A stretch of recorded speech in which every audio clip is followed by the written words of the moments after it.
Hello everyone, Kaos Nova here, and this is the newest episode of Battle Angel Alita lore.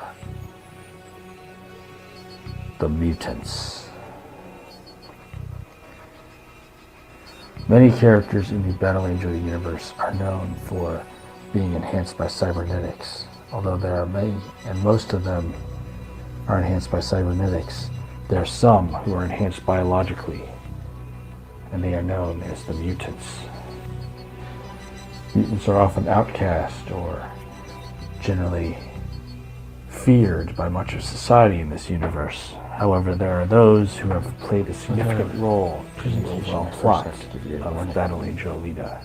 And these are what we shall explore today. So this goes beyond the plot of what you may have seen in the animated film or the live-action movie, Alita Battle Angel. So I'm just warning you because this is advanced lore. It goes, much of it goes way beyond what you see in the film. So, but you can find out about it in the books. So my recommendation is to read the books if you don't want it spoiled before seeing this, and if not, you have been warned. So don't be surprised if it's things you haven't read yet.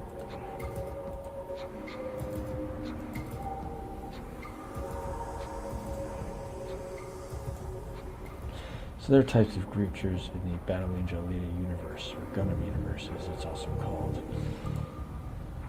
You have the mutants, and the mutants have special abilities due to their altered genetics, or altered biology that comes with that altered genetics. And the mutant is the result of mutation, a random unplanned change in the genome. The genetically engineered beings, cyborgs, and AI are for the later topics. Some characters classify as more than one of these types of creatures. Sometimes a mutant can be a cyborg as well. Sometimes they start out as a mutant, but then later a cyborg. Today we're going to focus on some of these characters back when they were just mutants.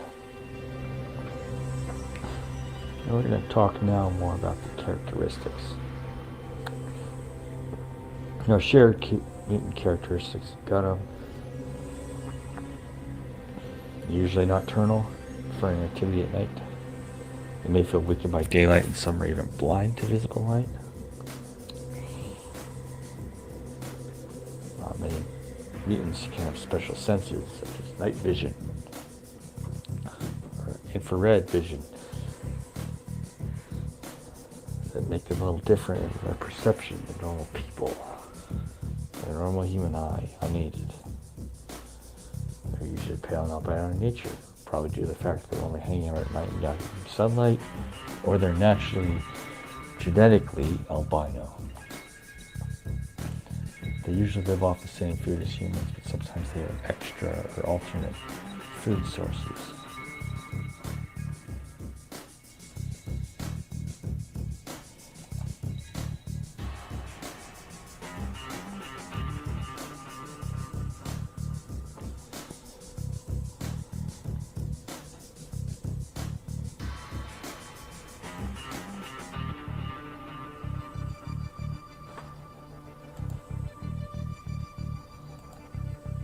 There's some characteristics in the mutants that vary. They often vary in terms of their appearance and their degeneration. Some have a degenerating appearance that looks less and less human and more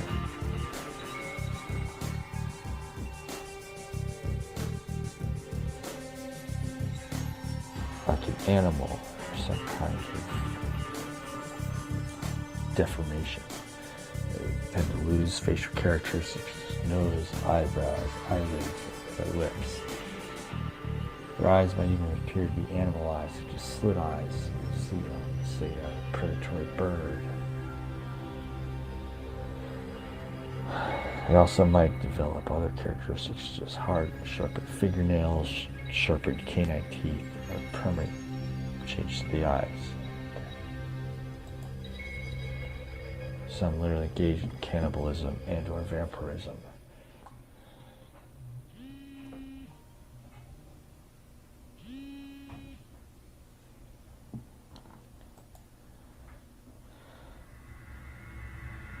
In the rare case of several mutants that you see in the manga. When they get adrenaline levels up there, their eyes change to black irises and white pupils. We'll talk more about them later. Some are presumably sterile, others are implied to reproduce, or at least implied to have multi-generations in their existence.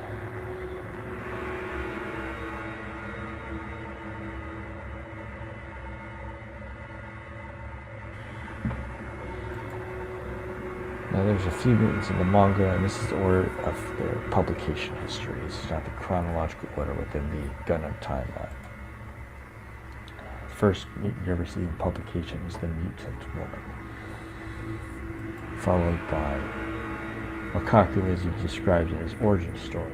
So his origin is that of a mutant. Then you hear about the mole men. They're not single women like mutant women in Makaku. They are a group of mutants that are indigenous to the Midwest, somewhere in the western United States, in what is now desert areas known as the Badlands. And there's another mutant who you see with the mole men. His name is Kaos. And then the fifth and final type of mutants you see in the manga publication history is the vampires, or the type V mutants. These are them, and this is the order in which you will learn about these mutants as we go explore them within the manga.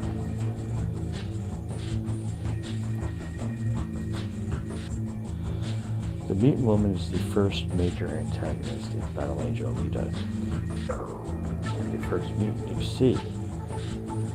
She was encountered as Alita was interrupting Ito on his hunter warrior bounty seeking, only to find out that he was not trying to kill an innocent person, he was trying to kill a monster. And in this case, Alita discovers her Prancer-Crest abilities by destroying this monstrous woman, and that's that. She is a huge role in the manga of any kind, except that she is the first enemy of Alita that you find, and the first mutant at the same time. She's a serial killer who removed women's heads and faces because she envied their appearance. She envied how their appearances had become degenerative to her own. Her age, her background, her origins are unknown, other than she had blonde hair, tattered clothing, and a horribly deformed face where she had no nose left.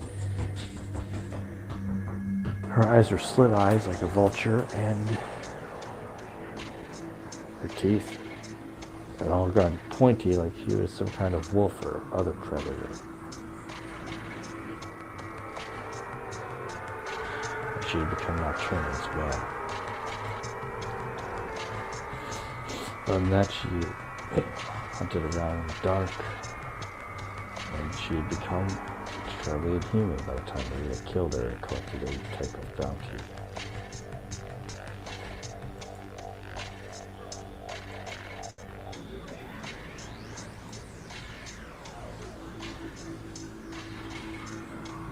Our next mutant is the backstory of a character. Makaku was a cyborg of hideous, monstrous form by the time Alita found him. He essentially cannibalized bodies to make new bodies for himself, as horrifying as it was. But in his discussion of his early life, it is revealed that his origins were that of a mutant. He was in the first volume of the manga, and in the present you only see him in his post-cyborg form, but he was an introduction to the arch-villain, Dusty Nova.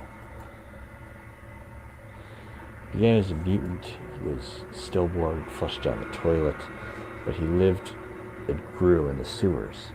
And with the basic information about sewers and the massive disease vector that those constitute, it's safe to say that no regular baby would survive that, especially when he wasn't even fully developed to be born.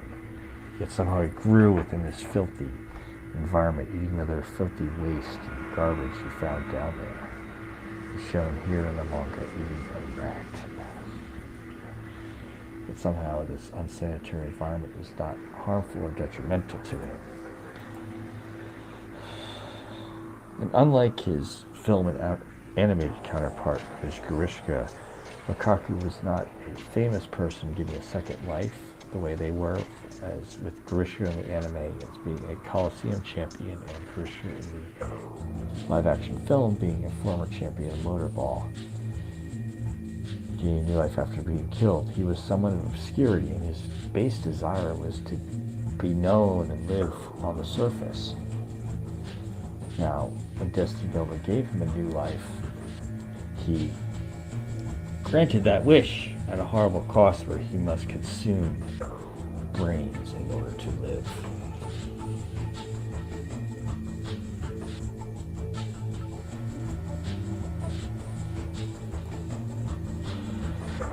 And so as we depart our visit exploration of mutants with Lukaku, let's jump ahead way over to Volume 7 where we see two other types. The first one we see in person, although the other one was teased, is that of the Mole Men. The Mole Men are an indigenous group of mutants who have been in the Badlands for a significant amount of time. However, their exact amount of time they've existed out there beyond the walls of the scrapyard, or Iron City as we also call it, is unknown. They may date back from the geocatastrophe of the 21st century. They may even have a history going back to, say, those who were left behind in the formation of the scrapyard. But all that we do know about them is that they are a mysterious group of people who have well adapted and become native to this harsh environment of the Badlands with very little water and very little food, but nonetheless they persist there. They are dwarves, generally ranging from 1 to 1.5 meters high as adults, tall as adults. They're heavily covered in bandages as they suffer the deformations, or facial features are lost. They don't have lips, they don't have eyelids, similar to the mutant woman. And their shelters and where they work is often in locations such as the unknown buried city. And we'll have a later video talking about what the unburied city might be, as it is a city that was buried and ruined during the geocatastrophe somewhere in the Midwestern United States. That'll be a later topic, but nonetheless they see in the dark using a type of infrared vision or thermal imaging to see potential prey or obstacles or others of their kind. And, as part of the tradition, or possibly just the fact that they're albino, they're heavily covered in clothing except for their faces. And again, this kind of brings up memories of other nomadic or well-covered people, such as, say, the Tusken Raiders from the Star Wars franchise.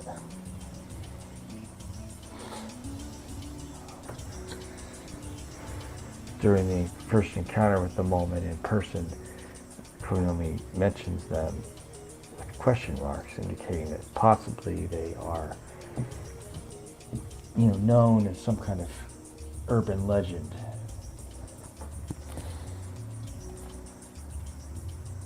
Their diet is unknown, but they have a subterranean habitat during the day for the most part, indicating that they would eat whatever's available for them to eat underground, or they go hunting at night when they don't mind being on the surface in the dark. You don't see them for very long. Last time we ever see them in a series is in the original series in Volume 9, when Chaos calls them to follow him back. And last order, their existence seems to be retconned as Chaos goes and does things by himself. He doesn't have them helping him build very much. So, or maybe they do, it's just off panel, but they just don't seem to be shown anywhere in there.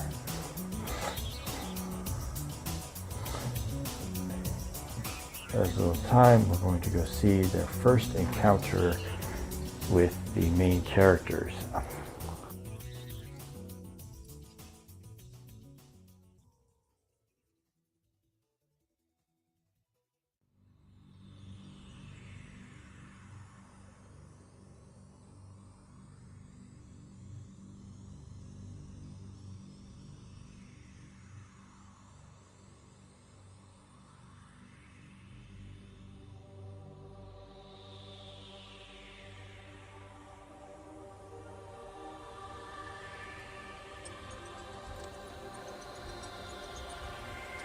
Through the Mole People, we are introduced to Chaos.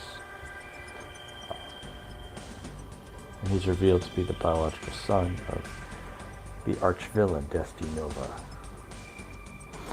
And why is he considered a mutant, as you asked?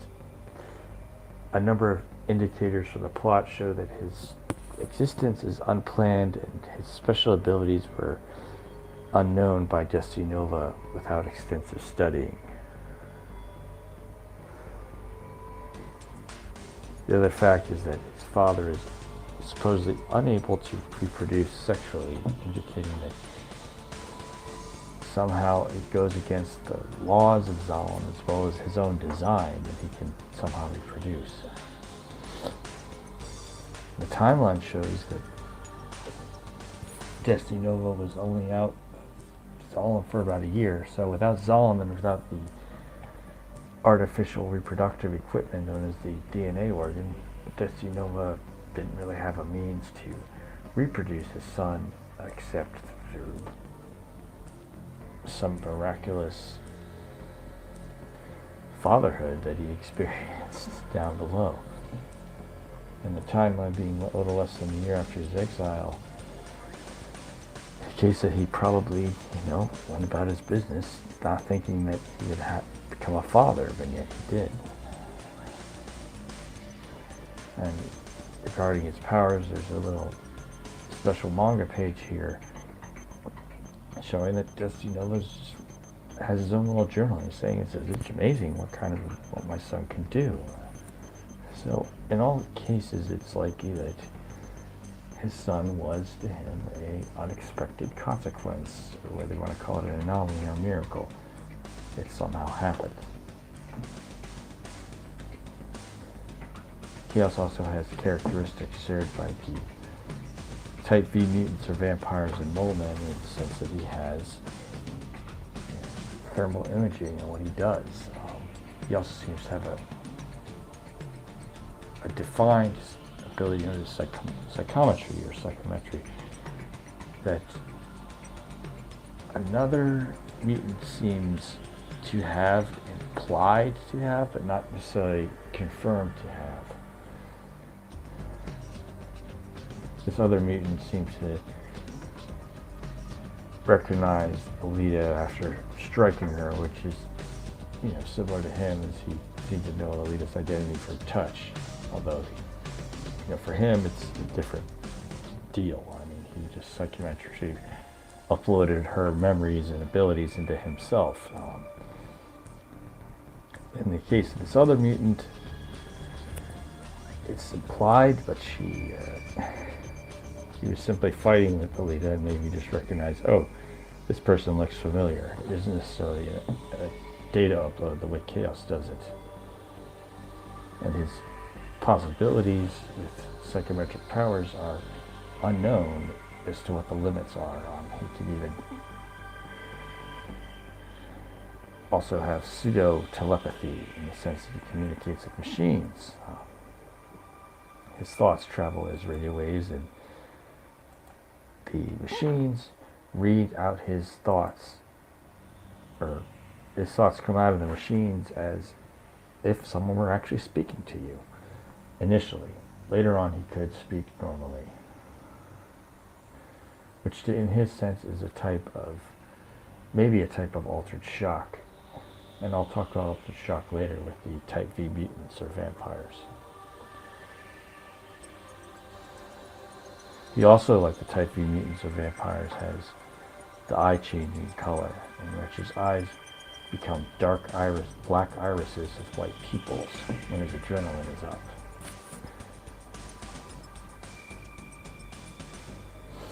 So and just like I said, there's this hearing and his speech coming. He may have experienced a type of altered shock, given that he was in a near-death state right before he was restored to those abilities. The altered shock is a sense of traumatic and suffering advanced trauma, and then the body alters or adapts to that trauma.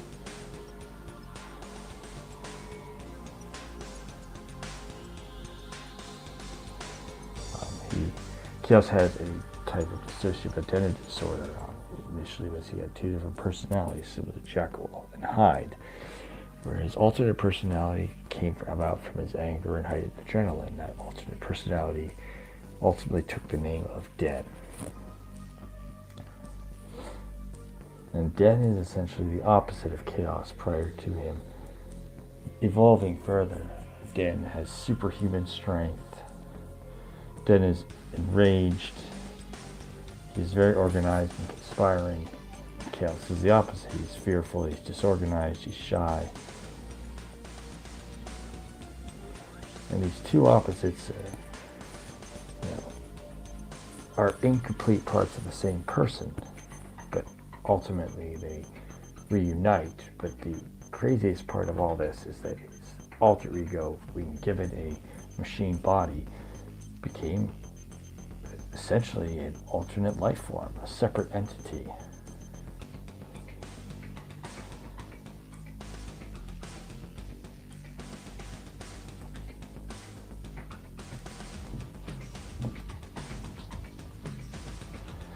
One of the conflicts within the manga is Kaos and his conflict with his own alter ego, Den.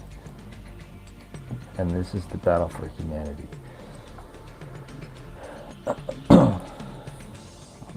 Kaos was essentially recruited by Alita to help go get her Destiny Nova, but he ultimately came into this conflict as a mutant with his alter ego Den. And this conflict and the basis for it is, what should we do about a world where we are rejected, feared, and hated by this world? Should we destroy it, or should we ultimately protect these people as their superiors, as they're taking a moral high ground, making for a future where we both coexist? And you've probably seen this before in other fiction, whether you've heard about the X-Men from Marvel Comics, where it's Magneto versus Xavier, or even in the manga this happens again, later in the publication history, but it was chronologically before that, in terms of the end of the society, a group of vampires, where two of these type V mutants or vampires fought over whether or not we destroy the humans, or if we were to save them and help them survive into the future. Kaos had that kind of conflict with his alter ego Den. And ultimately at the end, Den died and Kaos became a arguably more complete person, because now we can hear and now we can speak normally with sound, but he is still blind, only seeing with the infrared vision.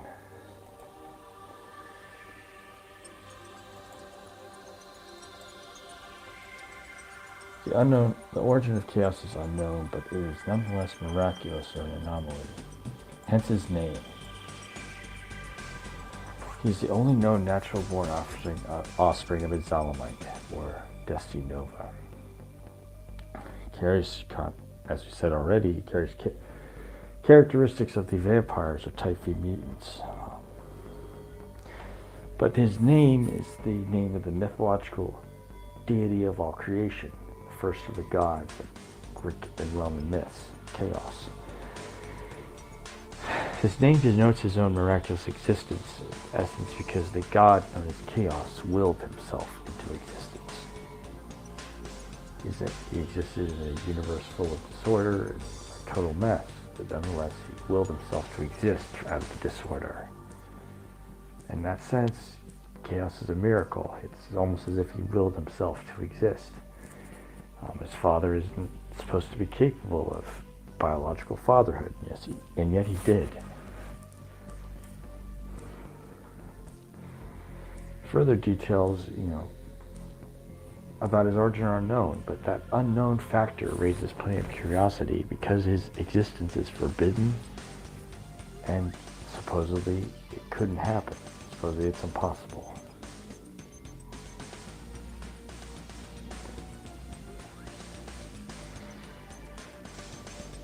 And now we come upon our final group of these mutants, the vampires, or Type V mutants as they are also known.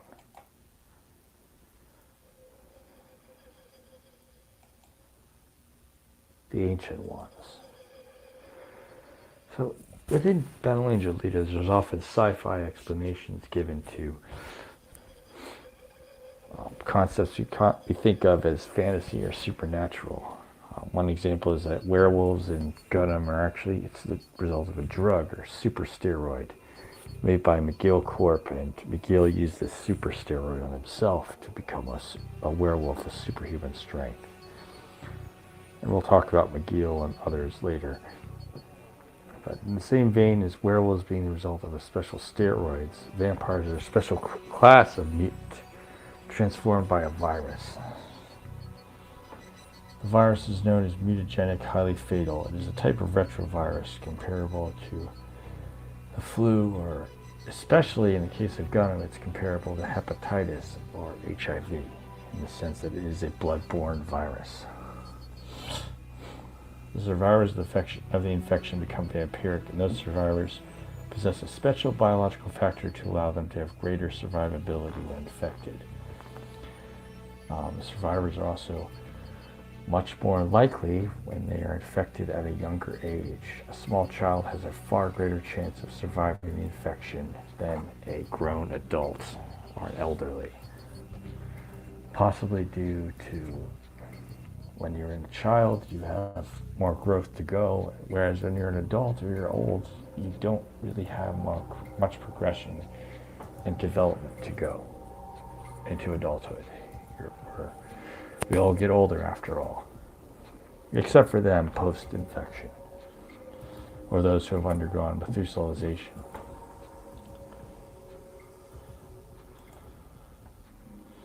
The vampires were a number of them before their near extinction, as is the case in the manga, and presumably it will be an extinction once the last one dies.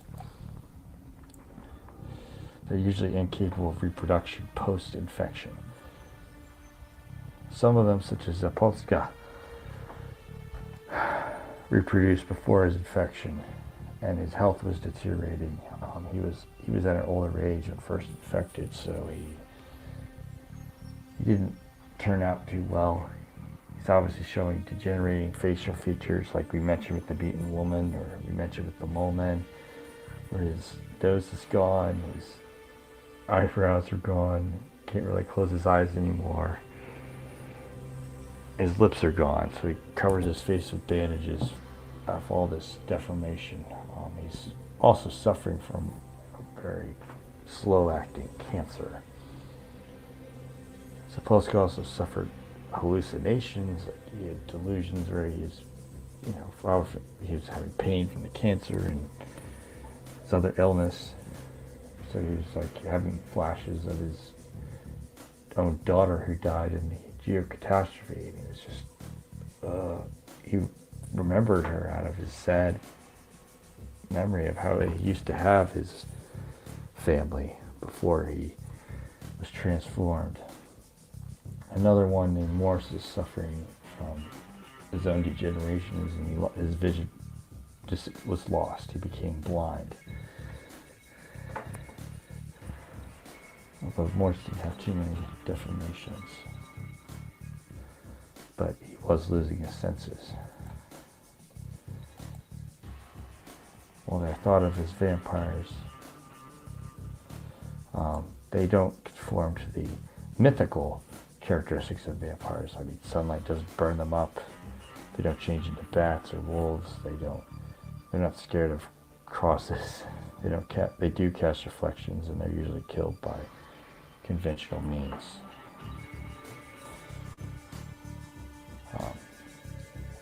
Assuming they have very long survival, such as centuries of age, they can develop secondary mutations. That is often called altered shock or the blessing of Satan in the manga, where they get additional special powers. And in the case of the leader of the society, or Victor Byron, he could turn his skin into steel, making him incredibly durable.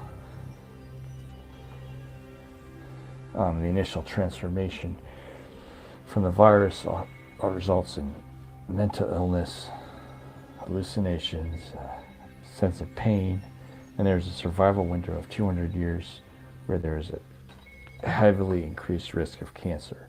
So Polska was suffering from cancer. The cancer wasn't progressing very fast. And in some ways, his leader, Victor Byron, allowed him to eat poisoned food. He did it for two reasons. One was to demonstrate the treachery and danger of humans to his younger wife, relatively speaking. She's only 700, 800 years younger than he is. That humans can be bad, as well as a type of mercy killing, since Sapolsky was going completely insane, and they didn't know how to treat his cancer in this situation. So Victor said, well, just let him die sooner. So he ate poisoned food in the company of the grandfather of Arthur Farrell. And we'll talk more about Arthur Farrell when we talk about how the King Arthur legend is put into Battle Angel Alita.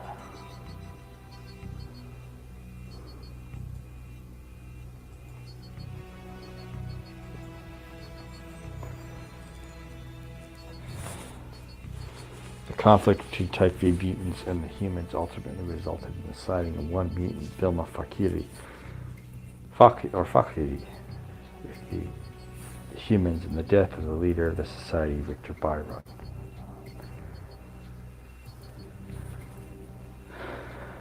Vilma Fakiri was left as the sole surviving vampire, only one of her kind, to exist after this final confrontation and Victor's death in the year ES or Era Sputnik 126. To the Gregorian calendar, this would be 2083 AD. Vilma Fakiri took on the new identity of Sarula Sanguis, meaning blue blood in Latin, once she awakened from decades of sleep after an apparent execution by Arthur Farrell.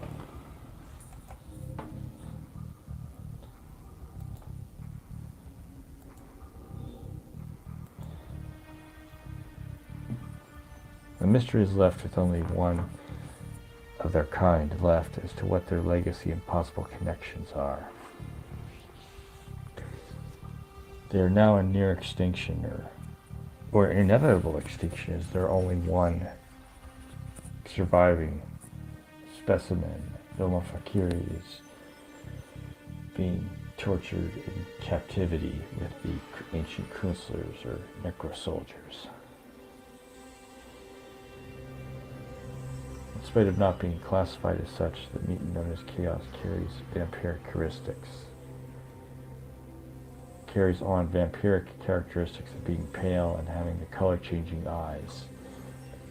Chaos also has a type of form of altered shock in which he gains speech and gains hearing, in spite of not having such since birth. Is it a coincidence that he has the characteristics of a vampire, or is it some kind of genome? We don't know his mother. Maybe she's dead, maybe she's a character we've seen in the manga. We don't know. But going back to what we said about Chaos, it's just a question of his forbidden and supposedly impossible birth. And the fact that his birth is both forbidden and it's also supposedly impossible makes it a curious concept. He's the only child of a Zalamite. Maybe the only child of a certain type of mutant. We don't know. And if does the film have any other secrets to reveal, she's rescued. So in closing, there's going to be some conclusions to this. Conclusion being, mutants play, as you've explored it, they play a significant role and they leave a lot of mysteries when it comes to the world of Battle Age Alita. Their time goes back a great deal. And regardless of their origins and their differences in the general population, they are part of that world, and hopefully, and how the story goes, is that there comes to be some kind of peace with people on Earth, mutant and non-mutant alike. And it's just important to realize that these people in the scrapyard and those people who aren't are just part of the same people, mutant or not.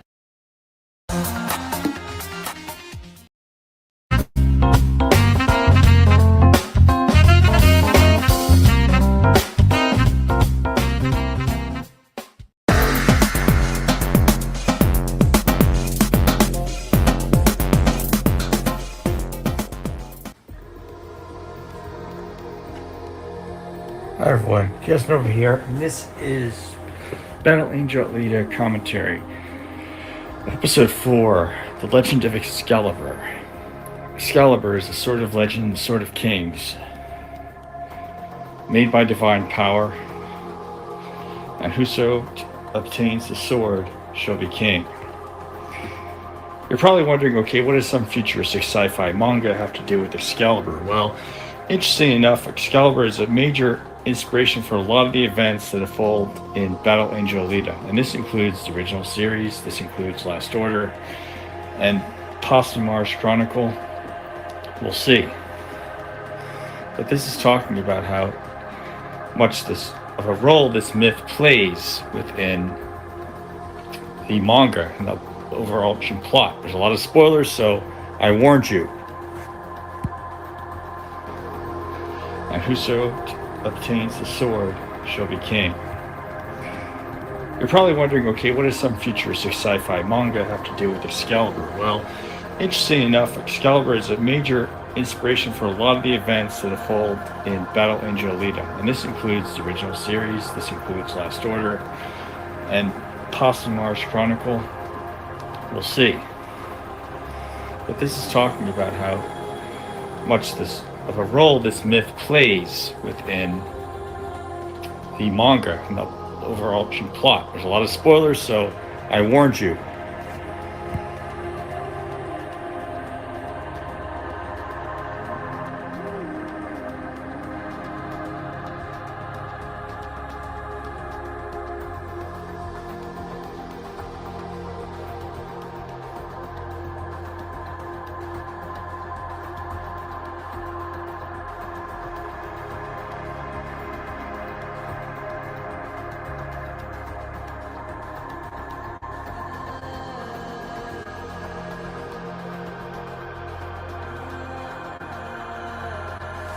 The story of Excalibur is tragic, magical, and the root is from the Welsh word of Caledwich, or hard breach cleft. Excalibur is meant to be made a magical sword made of very fine steel that cannot break like most swords at the time. Given how the quality of steel was in medieval times, people really respected well-made steel. Excalibur is supposedly divinely enchanted, and according to the myths of Excalibur, King Arthur, people could easily slice steel as if it was wood. It was drawn from a lake, or in the case to confirm Arthur as the heir of Uther Pendragon, it was drawn out of a stone. after it was forced in and supposedly people could not draw it, no matter how strong they were, except for Arthur as a very young man. Excalibur is meant to be an irretrievable item, and if it is retrieved, it is miraculous, and the miracle of a person retrieving Excalibur shows that they are worthy to be king, worthy to reign. Alita herself, while is an important catalyst in a lot of these events in the plot, so like I said before, there are spoilers in this.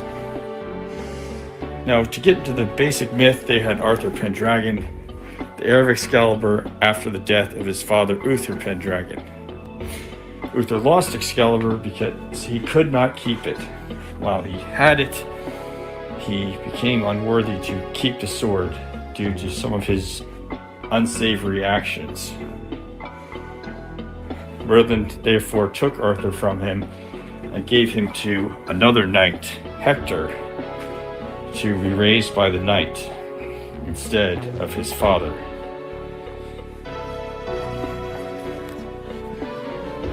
The sword Excalibur was plunged into a stone or an anvil, depending on the variation of the myth you've heard, and seemingly impossible to be pulled out. Whoever could pull the sword from the stone could be king. There is an Arthur in the Battle Angel Alita story, and we'll get into that with Last Order. He was called Arthur Farrell, an Irishman who lived in North America at a time in what would be to us as the near future.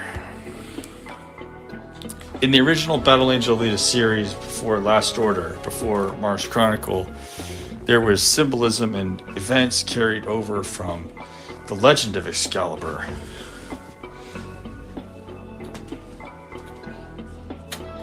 One of these is that in the legend of Excalibur, there originally was an heir.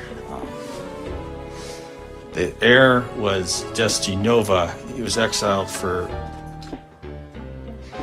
doing some really horrible things. Nova was not naturally born, but his son, named Kaos, somehow was. His son, named Kaos, would ultimately become the ruler in the future.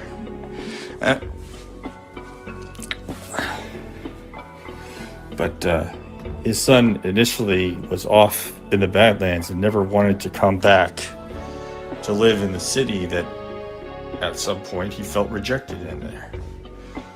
He ultimately took the call after Alita found him. Similar to the son of Arthur, Nova took a role similar to Mordred in that he sought to destroy his quote-unquote father, or his creator, Melchizedek, the artificial intelligence which controlled Zong. The role of Mordred also has parallels in Den versus Chaos. Den calls upon Chaos to embrace with him at last, and in a climactic final scene, Den draws his spear towards the projected quantum energy form of Chaos, as if to kill him.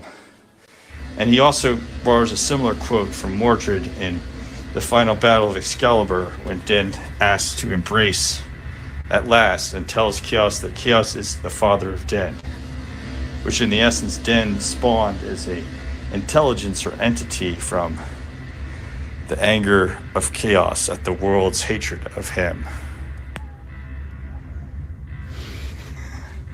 Den in that essence became like Mordred in the sense that he was made to suffer for the sins of Chaos, his hatred.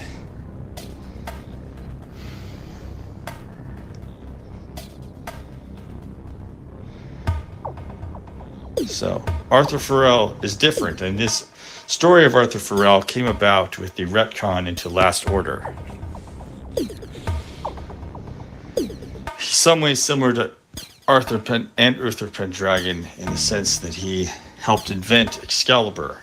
Excalibur was a encrypted system for using the ultimate weapons. using such ultimate weapons in space and on Earth could prove a type of victory. However, Arthur died with no apparent heir. So, there was the Gene Project. With the Gene Project, they sought to artificially make children of Arthur, one of whom, and the only living son of Arthur, Pharrell, is Destiny Nova. Now, that also makes Kaos the son of Destiny Nova, Kaos the grandson of Arthur, even with the retcon.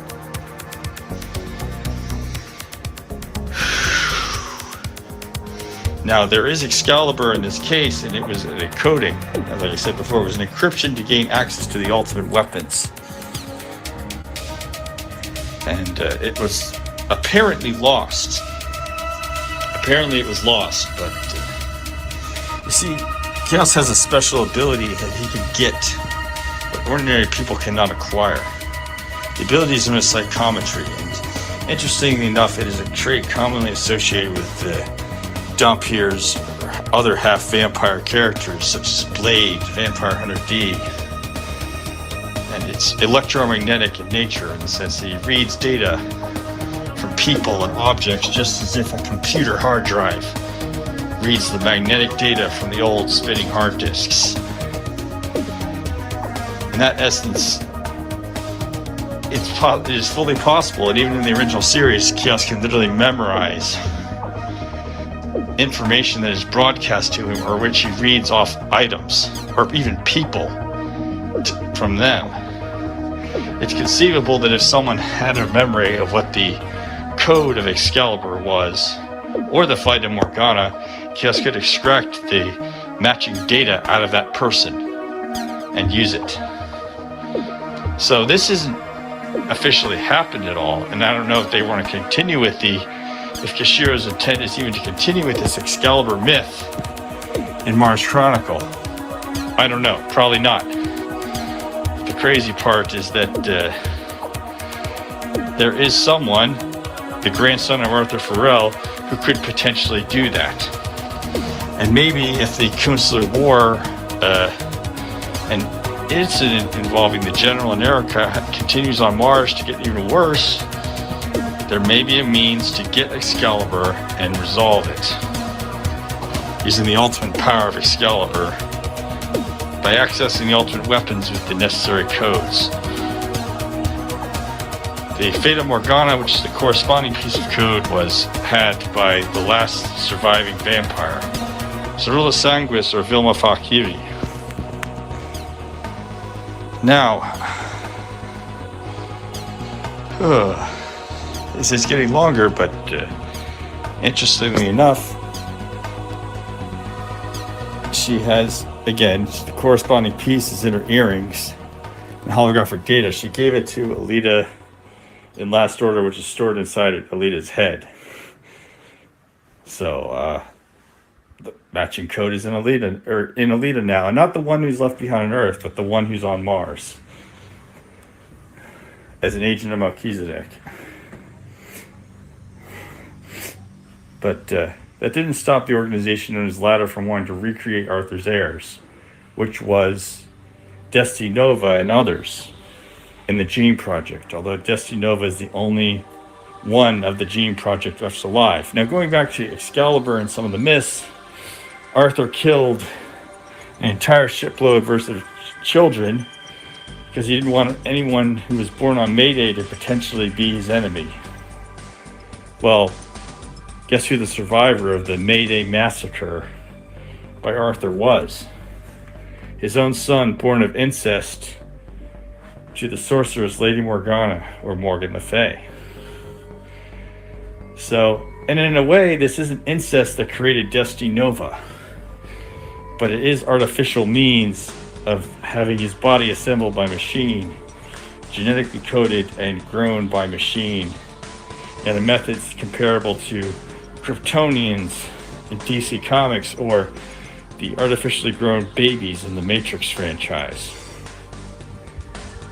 So, in essence, the incest of this case is quite likely the fact that Destiny Nova was not born, he was grown.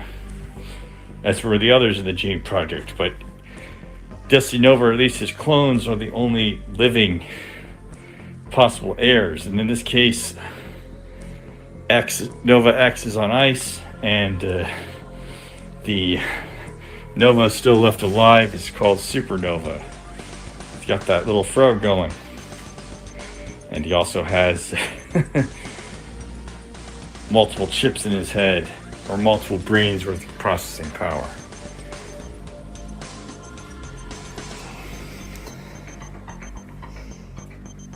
But going back to the myth and the psychometry explanation I've gone through earlier, Kaos might be able to do the impossible if the intention of Yukito Koshiro is to continue the Excalibur myth. He could literally have the potential to do the impossible by getting the data out of, if he found a reason to extract it from Alita or the Alita on Mars or Cerullo Sanguis if he encounters either of them. Now going back to Arthur Farrell, yes, King Arthur had incest with his half-sister, Morgan Le Fay, or Lady Morgana.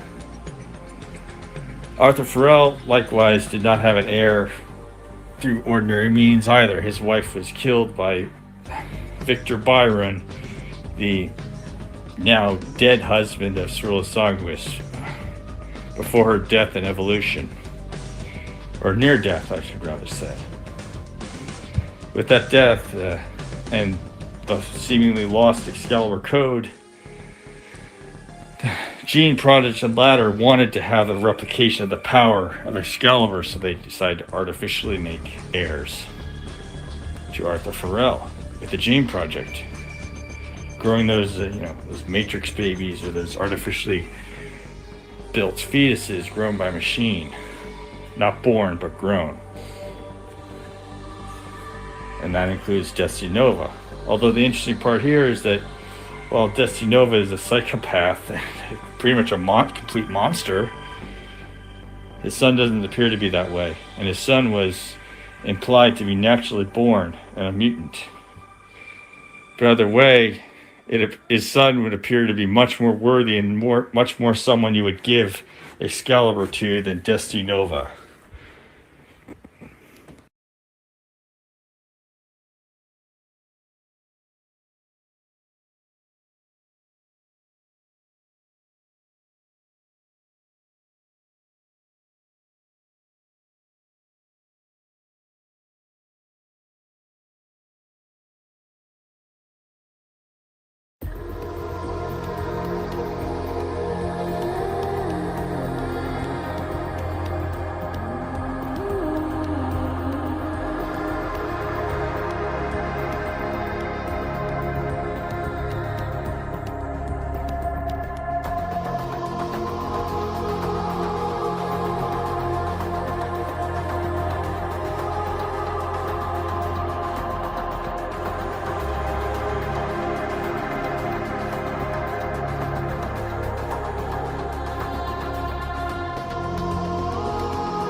An interesting similar moment to the 1981 film Excalibur and Battle Angel Alita comes in the original series in terms of the relationship between Denna Barjack and Kaos, or Kaos Nova if you actually go by his true name.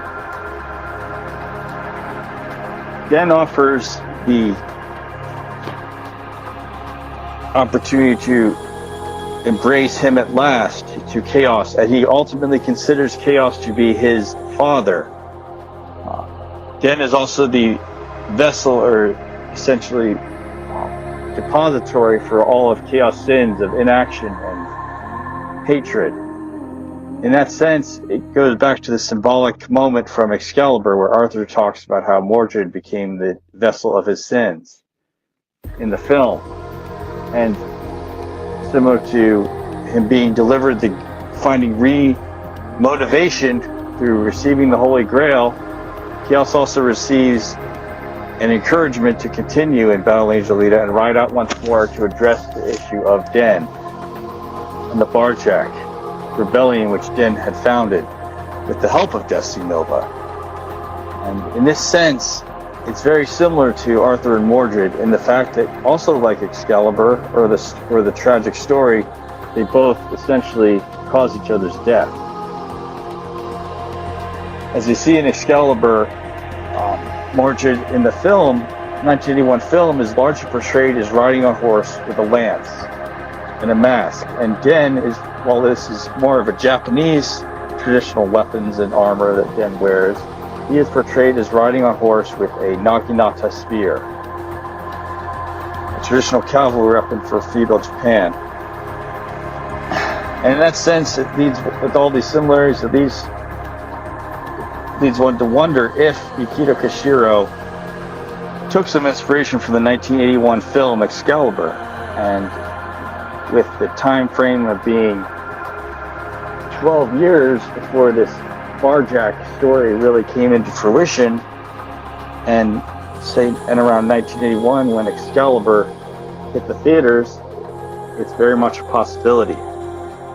Something to think about also in the Excalibur story is that Arthur had his son Mordred through incest with his half-sister Morgana. And in that sense, Kaos is similar to the Excalibur version of Arthur because he inadvertently created an artificial intelligence known as Den with an altered personality where his hatred was channeled. He didn't knowingly make Den, but Den came about through the nature of chaos and his origin as a mutant. And it's from this time and at this climactic end of the Badlands story that Kaos and Den both die. They both contribute to each other's demise. Den symbolically thrusts the spear through the quantum energy projection, or rather the holographic projection of Kaos, in a symbolic gesture similar to Mordred thrusting the spear through Arthur. And in that same moment, Kaos helps bring about the end of Den and how he dies by destroying the weapons of Zalem through mental willpower, and then ultimately, he doesn't stop or allow the military protecting Iron City or the scrapyard from delivering some kill shots to Den. And Den meets his end, sitting on the cables or freight tubes up to Zalem. But ultimately, when you see Kaos being woken up by Alita and leaving the type of prison that was the Granite Inn, or formerly the NORAD headquarters in Colorado, he's not the Kaos you knew anymore. He's a new person. Because the Kaos you knew and the Den you knew both died, so there's a totally new person in place of both of them. In that sense, the new king arises and comes to take his role as the heir and the king of both Zalem and the surface scrapyard in the end of the original series. Now, while this was retconned, it nonetheless is still an interesting story with many parallels to the idea of a new king coming to claim inheritance from an old disunited kingdom that Excalibur, as a myth of King Arthur, portrayed.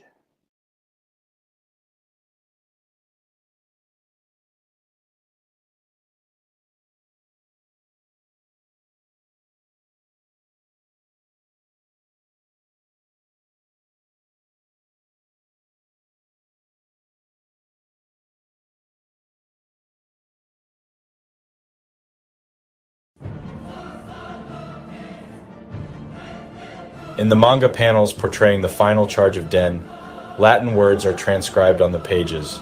These words are the lyrics of Carmina Burana, the song played in the 1981 film Excalibur during Arthur and the Knights riding out to their final battle in the film. In that same sense that Arthur and the Knights were riding into their final battle, Den of the Barjack makes his final battle with Teferis or Zalem. Also comparable to Excalibur is that in the final battle of Den, both Den and Chaos die, as did both Mordred and Arthur. But with the actual Latin lyrics of the song Carmina Burana spelled out on the page, it couldn't be any more explicit that the saga of Den and Chaos took inspiration from Excalibur. In the end, Alita becomes essentially like a type of knight in this story, bringing back the Holy Grail to Chaos and ensuring that Solomon did not collapse. And in that conclusion, she's important, as was Percival, in bringing back the Holy Grail.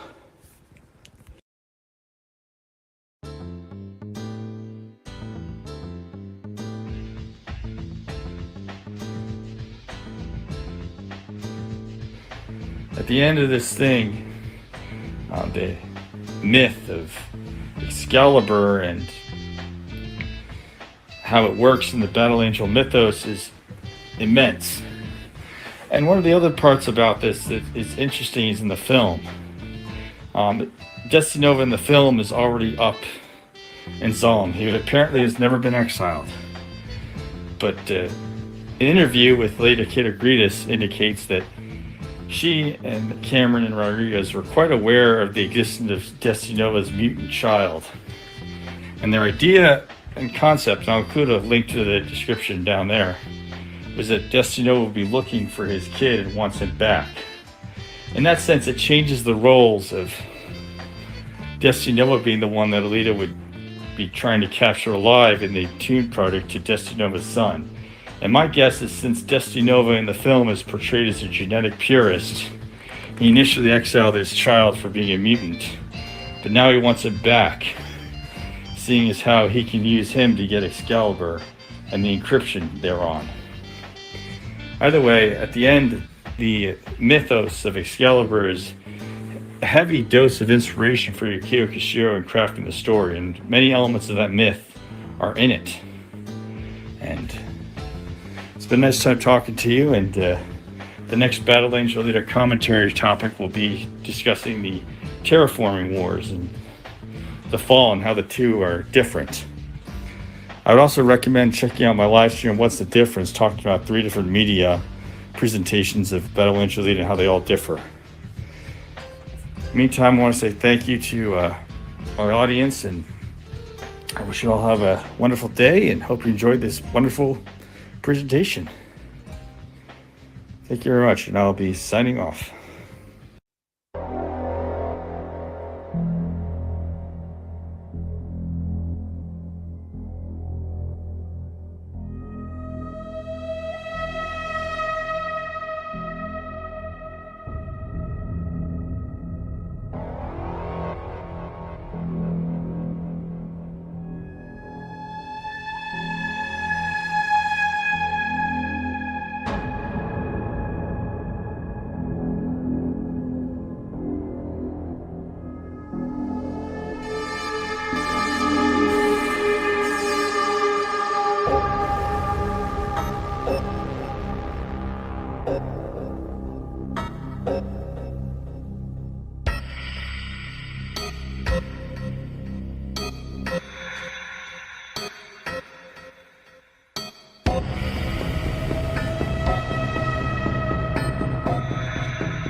Bye.